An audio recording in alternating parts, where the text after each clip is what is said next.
Alright, ladies and gentlemen, I am here on the show. I'm here to go over sports news today, and then I'm going to watch McNeese State and Stephen at Boston, come here and recap that.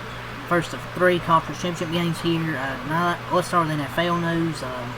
One thing from last night, former Eagles quarterback Sam Howell agreed to a one-year deal with the Cowboys, so I guess he's going to be the backup quarterback to Dak Prescott.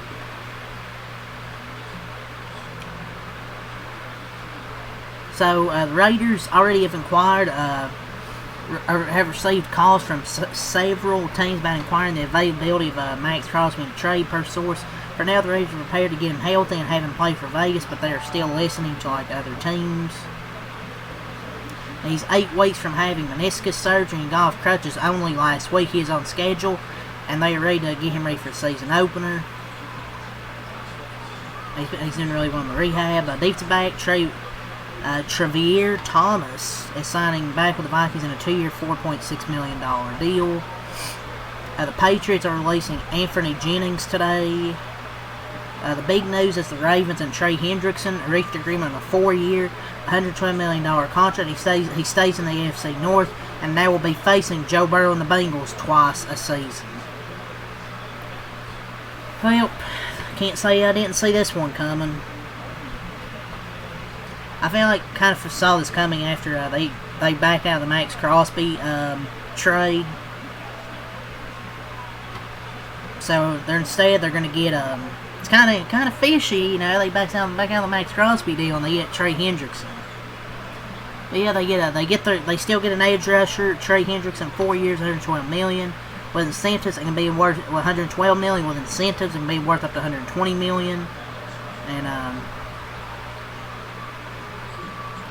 Since 2021, he ranked second in total pressures, fourth in sacks, resulting in a fumble. So it's worth up to $120 million, with $60 million guaranteed and $20 million signing bonus. So that was the big news today. The NFL is now exploring playing a game on Thanksgiving Eve as early as this season. This year will be Wednesday, November 25th. I don't know, man. I don't know about this. I don't know if we need a game on Thanksgiving Eve. But, I don't know. I want as much NFL football to be played on Sundays as possible. I'm tired of this new trend where every day is a game day. Like, I don't know about this. But this would set up a world in which we could have a 10-day stretch of Saturday full college slate, Sunday a full NFL slate, Monday Night Football, Tuesday some action, Wednesday an NFL game, Thanksgiving 3 NFL games, Black Friday NFL game, and you have the College Football Rivalry Week. College Football Rivalry Week Saturday, then the full NFL slate on Sunday, and then Monday, that's Monday Night Football. I mean, I love football. As a football enjoyer, I love it.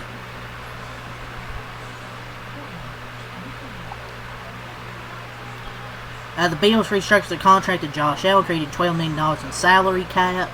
The Ravens have also reworked the contract with Lamar Jackson. They restructure it with him. It creates about $40 million cap space for the 2026 season. It's similar to what Patrick Mahomes and Josh Allen have done. The Colts, Bills, Bucks, Commanders, and Eagles, they were all involved in Trey Hendrickson's free agency before he chose the Ravens. The Colts felt like they were close at one point. The Eagles got involved late. Tampa pursued, but it was on a short-term deal. He wanted a long-term deal. Buffalo fit that mold, but Baltimore put it over the top. Colts and Daniel Jones reached agreements named a 2-year contract, per source. The two sides have been working on it for days, getting closer and closer recently, and finally agreed on it today. 2 years, $88 million. It could be worth up to $100 million. And he's recovering from that torn Achilles. Packers edge Brent Cox Jr. is re-signing a 1-year deal with them. Former Dolphins linebackers signing a 1-year deal with the Patriots. Former Eagles edge Josh Uche is signing a 1-year deal with the Dolphins. Giants co-owners Steve Laurie and Jonathan Titch are requesting to transfer their stakes in the team to their children's trust. Former Cardinals and Dolphins linebacker Channing Tindall signing a 1-year deal with the Falcons. Aaron Jones restructures deal with the Vikings for $5.56 million, including $5 million guaranteed. Former Patriot safety Jalen Hawkins reached agreement on a 2-year deal with the Baltimore Ravens. Former Colts safety Nick Cross reached agreement with the Commanders. Former Bears defensive lineman Chris Williams reached agreement today on a 1-year deal with the Falcons. The 49ers and Jake Tongas, the tight end, have reached agreement on a new 2-year deal, $8 million. The Vikings are releasing Javon Hargrave. Today, the Arizona Cardinals officially have released Kyler Murray, with him now free. The Vikings are considered the overwhelming favorite to sign him. The Falcons officially released Kirk Cousins after 2 seasons. He will be a free agent today. Bradley Chubb, I think, got released, but he reached a 3-year, $43 million deal, up to $52 million guarantee with the Buffalo Bills. John Mechie signing a 1-year deal with the Carolina Panthers. Former Browns first-round offensive tackle Jedrick Wills Jr. signing a 1-year deal with the Chicago Bears. The Buccaneers are signing backup QB Jake Browning. The Raiders are expected to have some interest in free agent quarterback Kirk Cousins. Kyler Murray's visiting with Minnesota to take a physical, and he's likely to sign with them, so I expect that news to come out soon. The Vikings have released safety Harrison Smith. He hasn't decided his plans, but they're open to bringing him back with a lower cap hit. The Falcons are signing Azeez Ojulari to a 1-year deal.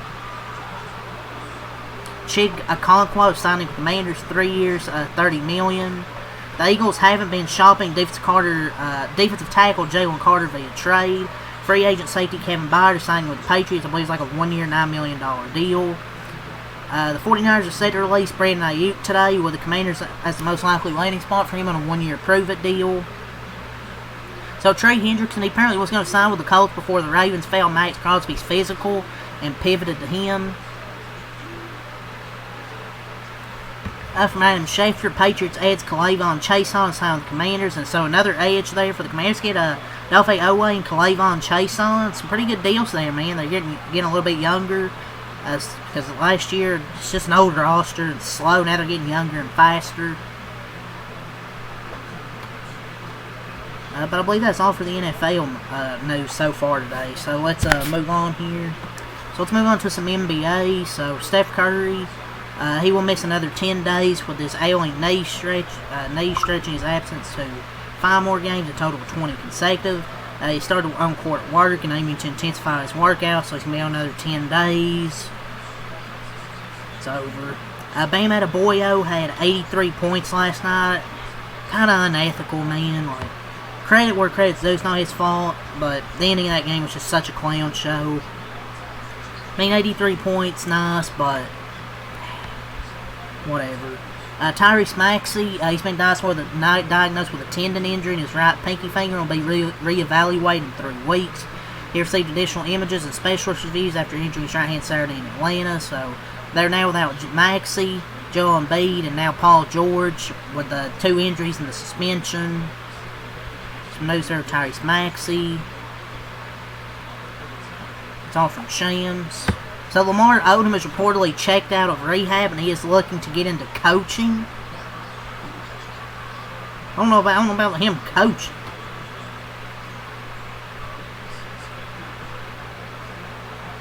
And really, most of the talk today was kind of about Bam Adebayo. You know, his 83-point game. A bunch of people on ESPN talking about it. And players, coaches. I mean, I'll give him credit for scoring 83 points, but all the free throws were a bit ridiculous. So apparently, Luka Doncic's partner, Anna Maria Galtas, has filed a petition seeking child support for their 2 minor children. And he's reportedly in a custody battle and hasn't seen his daughter since December. During a December 6th visitation to Slovenia, he reportedly asked to bring his daughter back to the U.S. for rejoining the Lakers in Philadelphia. A dispute followed and police were called, but officers found no wrongdoing. Doncic returned to the U.S. later that day and hasn't seen his daughter since. I don't know, man. This is crazy. It's kind of a crazy situation. Yes, some women are really evil out there. Steph Curry reportedly expects a star player to join him in the summer. Part of Mark J. Spears, whether it's Giannis, LeBron. Yeah, I don't think you ain't getting either of them. Kristaps says he's healthy again. Stephen A. says a 2-man race between Jaylen Brown and SGA. And Brown could steal MVP if he wins next 2 games for Spurs and Thunder. Well, he didn't beat the Spurs. They got the Thunder next. The Utah Jazz are interested in Austin Reeves. Yeah, that ain't happening. I think it might be all the news here, I believe, for NBA. And Draymond did say something in his podcast was pretty stupid. Or he said something, I can't remember. I already went off the NBA Central thing, so I'm going to move on here. But yeah, Draymond said something in the podcast, so it's really dumb. And you know, I'll scroll back. Draymond Green called out Warriors fans wanted to be traded. You were a loser before I got here. You pretty much admitted you wanted to be traded. Shut up. Michael Porter Jr. talked about tanking in the NBA. But yeah, I'm pretty sure that's it, really. Let's move on here now. So let's move on to wrestling here. So via PW Insider, the consensus among those spoken is that Obafemi is expected to be the person who challenges Brock Lesnar at WrestleMania 42. Yeah, and Obafemi better win. I mean, I'd rather them just announce it now, man. Don't wait until WrestleMania. SmackDown last Friday averaged 1.19, basically 1.1 million viewers. It's down from the previous week from 1.3. AEW Double or Nothing 2026 has already outsold last year's event with over 8,000 tickets distributed in less than a week in ticket sales so far. ESPN has reportedly put a stop to letter grades in its reviews of WWE pay-per-views after pushback from WWE. That's kind of like me saying, that's kind of like somebody, or me saying after, I'm trying to think of an analogy, but I couldn't think of it. But why make better shows when you can just censor the critics? This company can't take criticism, man. Triple H literally told us, just shut the fuck up and be a fan. They ain't trying to see them C's and D's on their product, I guess. Yeah, well, instead of just making your shows better, just put ESPN to stop making the grades. Raw last week averaged 3 million viewers on Netflix, up 200,000 from the previous week. Le'Veon Bell says he's pulling up to WWE for Logan Paul. Yeah, sure. There are people in WWE that are very hopeful for Stone Cold to appear next week on Raw for 316 Day via WrestleVotes. Bayley will challenge AJ Lee for the Intercontinental Championship next week. Finn Balor turned on Dom Mysterio, but the Judgment Day ends up turning on him. He's officially out of the Judgment Day. A few things from Cultaholic. Teenage Leon Slater said to be protecting himself by not taking independent bookings. Additionally, he's in a contract year with TNA. His TNA deal is expected to end later this year. So there's said to be no real backlash to Cody Rhodes winning the Undisputed title on SmackDown. People backstage aren't displeased that Cody's back on top, the guy who's led the company for the last couple of years. There's probably no backlash in WWE, it probably is on social media. I like Cody, but I feel a little fatigued with him. The creative team, I don't think, has backlash, but I don't really have backlash, it's just, there is a little fatigue, for sure. So let's go to NASCAR news to end it off here. The NASCAR News Cup, 11 million in purse money this weekend. O'Reilly won 1 million.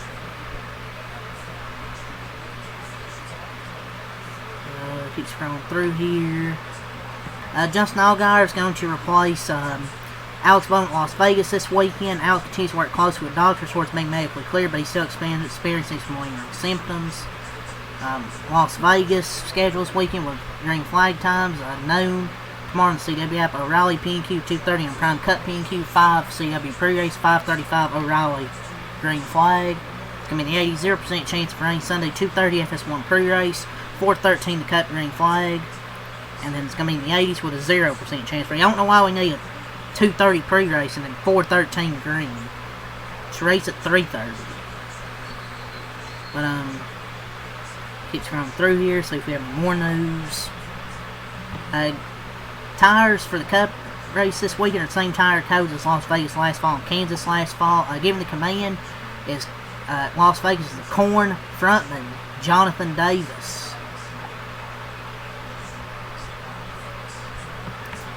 But yeah, that's really have to say for this video. So leave a like, comment, subscribe for more, and check time out. Peace.